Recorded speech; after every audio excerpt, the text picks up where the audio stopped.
네, 오늘 이제 10번째 강의를 시작하도록 하겠습니다. 오늘 할 것들은 항불안제와 수면제에 대한 강의를 하도록 할게요. 이 장에서는 항불안제, 수면제에 있는 주요 약물들을 열거할 수 있어야 할 것 같고요. 작용 기전, 그리고 중요 부작용에 대한 설명을 할 수 있어야 됩니다. 많은 사람들이 이제 불안이라고 하는 현상들이 있죠. 뭐 누구나 이제 겪는 거기지만 이것들이 이제 정도를 지나칠 때 항불안제에 대한 약물 처리를 하게 됩니다. 불안은 가장 흔한 정신 장애이고요. 대체로 교감신경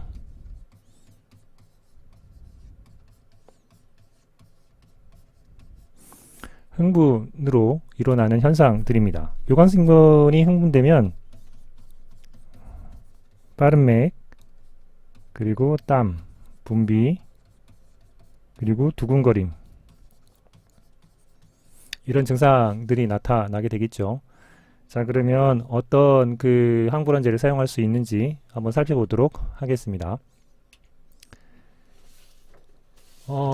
벤조디아제핀유가 이제 대표적으로 쓸 수 있는 항불안제입니다. 가장 널리 사용이 됩니다. 안전하기 때문인데요. 옆쪽에 보시면 여러 항불안제가 갖고 있는 이펙티브 도즈 대 레설 도스, 치료 지수에 대한 지표가 나오죠. 여기를 보게 되면 벤조디아제핀의 대표적인 다이아제팸 같은 경우가 다른 약물들에 비해서 세라피우틱 인덱스가 1000배 정도 큽니다. 따라서 이 다이아제팸을 뭐 실수로 또는 고의로 과량 복용한다 하더라도 상당히 지금 안전한 상태이기 때문에 제일 널리 사용되는 항불안제가 되겠습니다. 작용 표적은 가바 수용체에 작용을 하게 됩니다. 가바 수용체라고 하게 되면 과분극을 시켜서 신경 전달이 순조롭게 되지 못하도록 억제하는 기전이죠. 어떻게 작용하는지 좀 살펴보신다면, 원래 이제 클로라이드 채널에 이제 가바가 붙어서 작용을 하는데요. 가바가 붙게 되면 채널이 열리고 클로라이드가 들어오게 됩니다.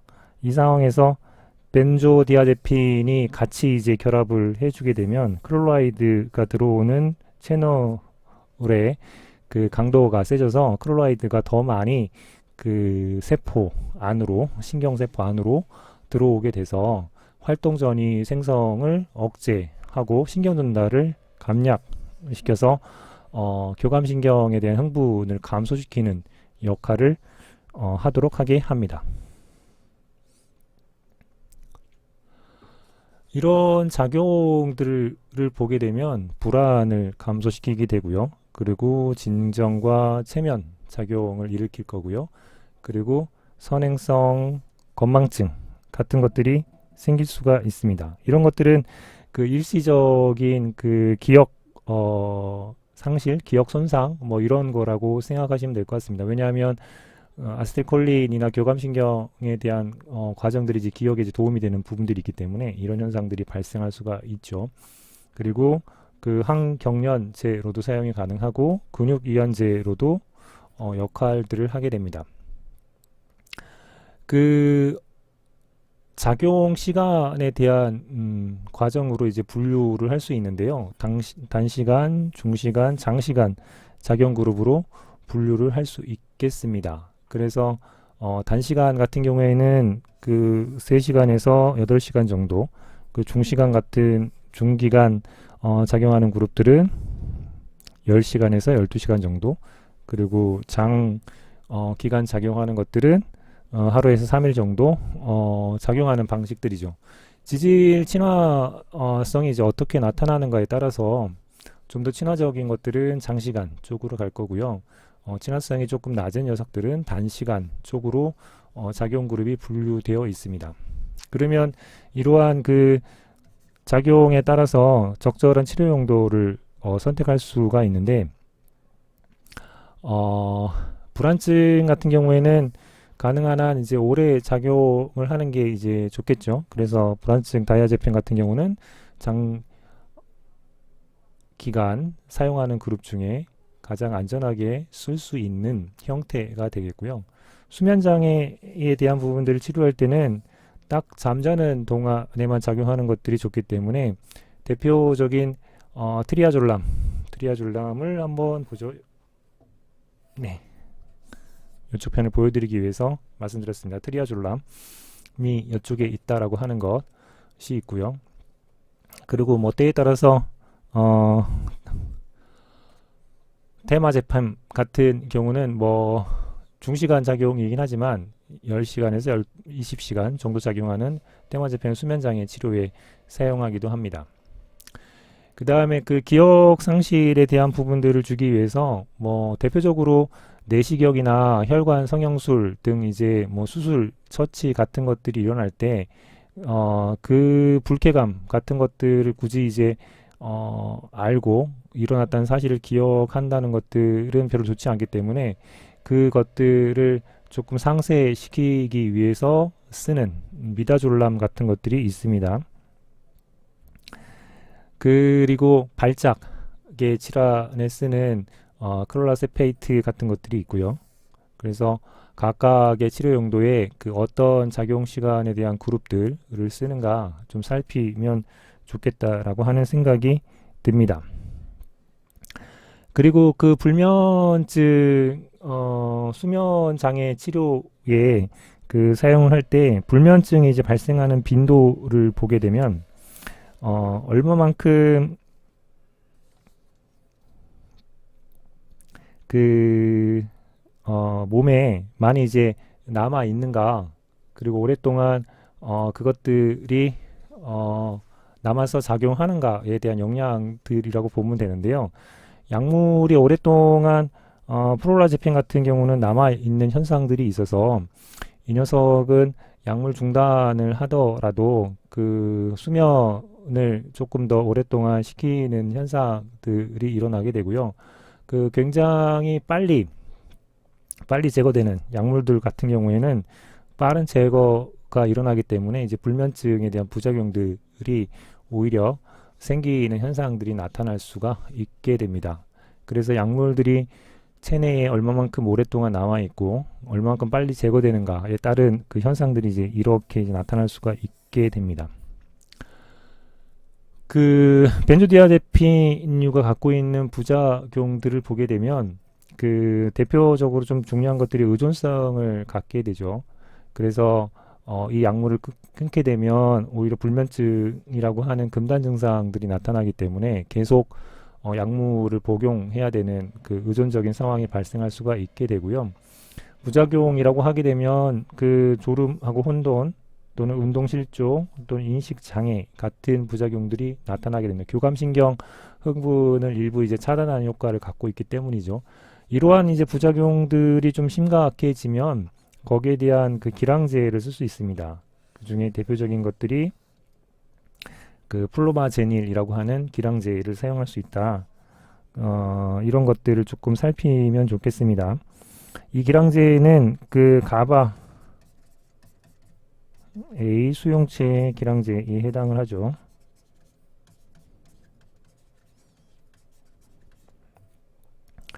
그리고 이런 부작용들이라고 하는 게 항경련 또는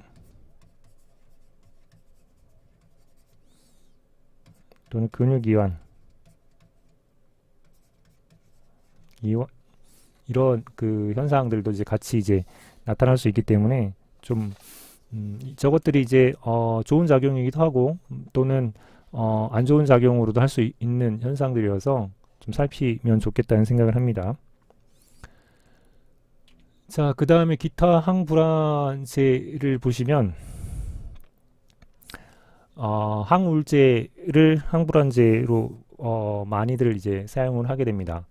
왜냐하면 그 많은 항우울제가 만성 그 불안장애 치료에 효과적이어서 이제 그런 게 사용을 하게 되고요.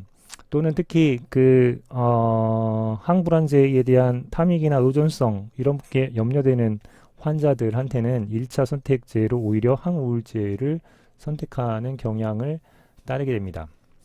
그 중에 대표적으로 항우울제를 쓰이는 것 중에 선택적 세로토닌 재섭취 억제제라고 해서 그 에스타로프람이라고 하는 제제가 있습니다. 그 에스타로프람하고 그 같이 쓰는 벤조디아제핀류의 놀라제팸 같은 녀석들을 쓰게 되면 초기에는 그 4에서 6주 동안은 병용 투여를 하게 되고요. 그리고 점차 그 항우울제가 그 항불안 효과를 나타내는 상태가 된다고 하면 그 의존성에 염려가 되는 벤조디아제팸 같은 것들은 점차 줄이고 이제 선택성 세로토닌 제흡 억제제만 계속 투여하는 방식들을 선택을 하게 됩니다. 그 항우울제에 대한 부분들은 다음 시간에 좀 더 자세히 설명할 테지만 선택성 세로토닌 재섭취 억제제가 제대로 작용을 하기 위해서는 한 대략 4주 이상의 시간들이 필요하기 때문에 이런 처리 방식들을 따른다라고 이해를 해 주시면 될 것 같습니다. 그 다음에 이제 사용할 수 있는 게 그 부스피론이라고 해서 범불안 장애의 장기 치료제로 유용합니다. 그 작용 발현이 조금 늦고요. 그리고 부스피론은 그 벤조디아제핀이 항균형 작용과 하고 그리고 근이완 작용 같은 것들이 없다라고 하는 그 특징들을 갖고 있습니다. 옆쪽에 보시면 항불안제들이 나타내는 일반적인 그 부작용에 대한 비교들을 볼 수 있습니다. 그래서 얼마큼 그런 그 부작용들이 나타나는지 그 살펴볼 수 있는데요. 옆쪽에 있는 노란색으로 되어 있는 것들은 알프라졸랍이라고 그래서 그 벤조디아제핀류에 대한 녀석이고요. 빨간색은 그 부스피론이라고 하는 옆쪽에 설명했던 녀석입니다. 그래서 둘 간의 그 부작용들을 보게 되면 피로 같은 측면들은 부스피론이 조금 덜한 측면이 있고요. 그리고 그 졸음에 대한 것도 조금 덜한 측면들이 있고요. 그 다음에 집중력 저하에 대한 부분들도 좀 덜한 측면들이 있습니다. 그래서 이런 그 장점들이 있기 때문에 부스피론이 벤조디아제펜류 대신 사용되는 특징들이라고 보면 되죠. 오히려 이제 너시아 그 같은 경우는 부스피론이 조금 더 심하게 나타나는 경향들을 볼 수가 있습니다.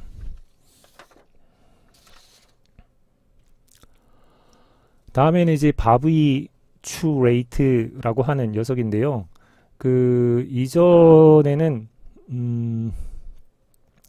그 진정 및 수면을 그 유도하는데 이제 많이 사용됐던 약물인데 현재는 이제 규제 약품으로 되어 있습니다. 그리고 대부분 벤조디아제핀으로 대체되어 있는 상태입니다.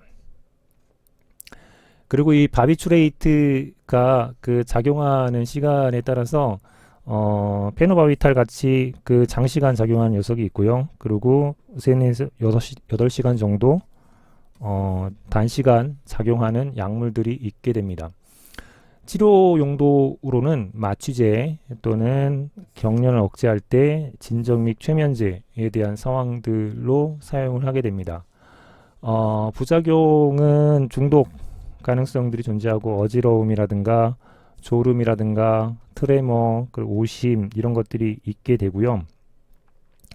그리고 대표적으로 바비추레이트가 그 사이토크롬 450 부분들을 유도를 하게 돼서 그 엔자임을 인덕션 함으로 해가지고 그 약물 상호작용에 대한 부작용들이 많이 나타납니다. 이런 특징들 때문에 벤조디아제핀으로 대부분 대체되어 있다라고 보시면 되고요. 심한 그 호흡 억제작용들을 통해서 사망에 이를 수도 있게 되죠.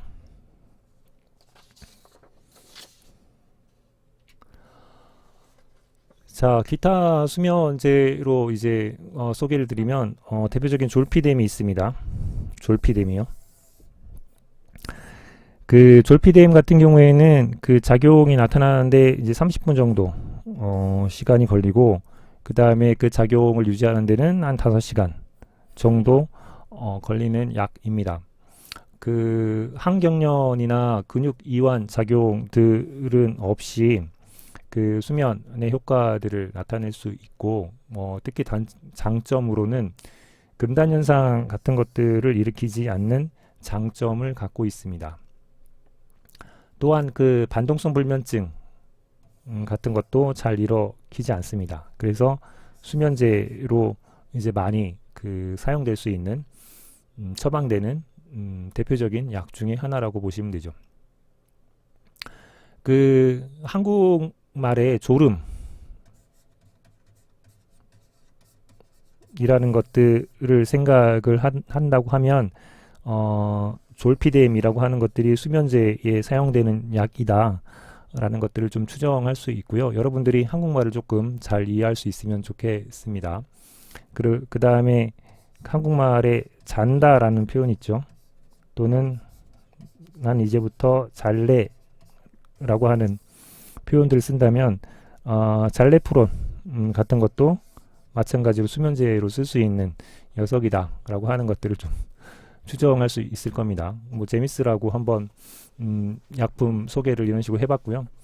그 에스조피크론이라든가 하는 것들이 존재를 합니다. 얘네들은 졸피뎀 하고 이제 거의 유사한 그 양리작용들을 갖고 있는 녀석들이고, 약동학적인 특성들은 뭐 크게 차이들은 나지는 않습니다.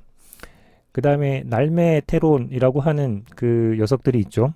이 녀석은 멜라토닌 수용체를 작용을 시킵니다. 특히 멜라토닌 수용체 중에 MT1, MT2를 좀 선택적으로 사용을 해서 밤이 됐구나, 그래서 잠을 자야 되는구나 라고 하는 것들을 작동을 시켜서 수면 효과를 나타내는 약이라고 보시면 될 것 같습니다.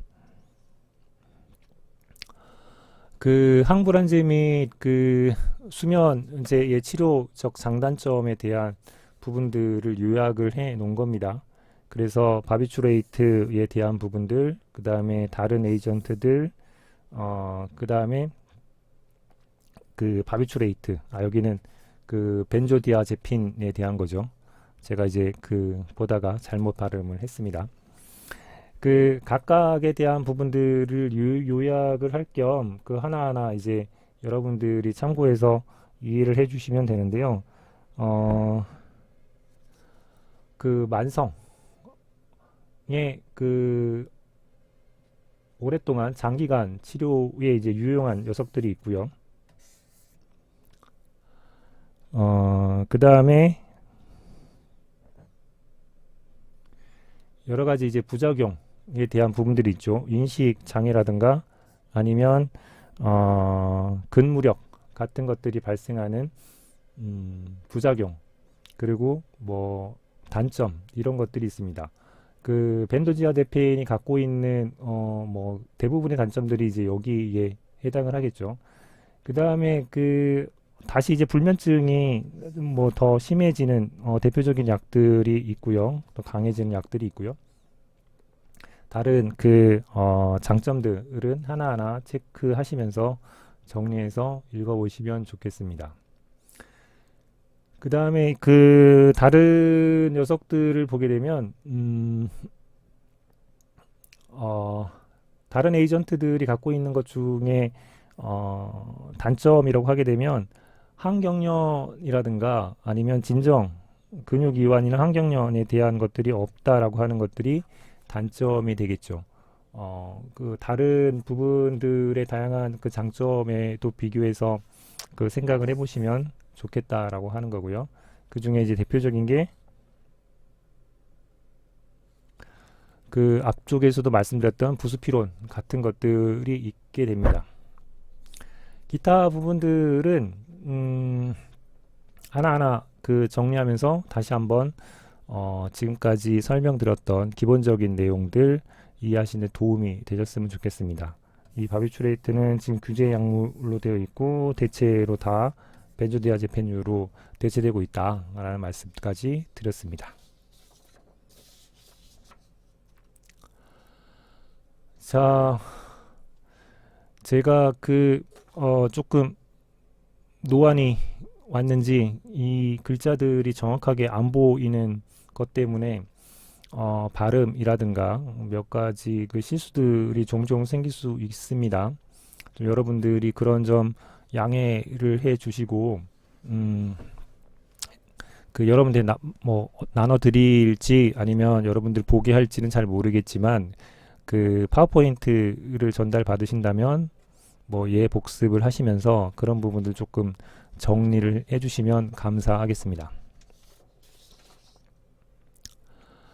자, 이렇게 항불안하고 수면에 대한 부분들에 대한 설명들을 쭉 했습니다. 자, 연습 문제를 보시면서 지금까지 이제 배워왔던 것들을 좀 정리를 다시 한번 하셨으면 좋겠습니다. 그 알프라졸람이라고 하는 게 대표적인 그 벤조디아제핀에 해당하는 그 항불안제죠. 이 알프라졸림 같은 것들을 과량 투여를 하게 되면 교감 신경 흥분에 대한 부분들을 과도하게 이제 억제를 해서 의식이 없게 되거나 하는 일들이 벌어질 수 있게 됩니다. 그래서 응급실에 이제 이런 상황 때문에 오게 될 수가 있고요. 그랬을 때 이제 보호자들한테 묻겠죠. 아니면 그 사람이 의식을 잃은 장소에 있는 주변의 약들을 좀 검토하는 과정들을 겪게 될 겁니다. 그랬더니 이제 다른 약물 또는 불법 약물을 정규적으로 사용하는 사람이 아니라고 생각된다. 그러면 이 알프라졸람 같이 과량 투여 때문에 생길 수 있는 교감신경 흥분의 과도한 억제, 이 부분들을 역전시키기 위해서 사용할 수 있는 기량제, 이 녀석은 뭐냐? 라고 하는 질문이죠. 한번 좀 그 생각들을 해 보셔서 문제를 풀어 보시면 될 것 같고요. 그 중에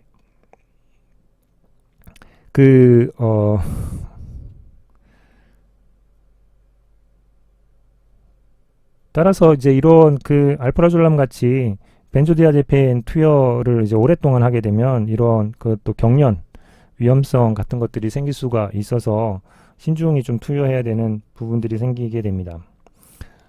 날록성 같은 경우에는 그 아편 같은 부분들을 마약 같은 것들을 드셨을 때 해독할 수 있는 아편 수용체 기량제에 해당을 하고요. 그 다른 부분들은 어떤 약들인지 조금 살펴보셔서 체크하시면서 이 문제를 해결했으면 좋겠고, 잘 정리해서 항불안제 및 수면제에 대한 내용들이 여러분들 것으로 정리가 됐으면 좋겠습니다. 이상으로 이번 장 설명을 마치도록 하겠습니다. 고생하셨습니다.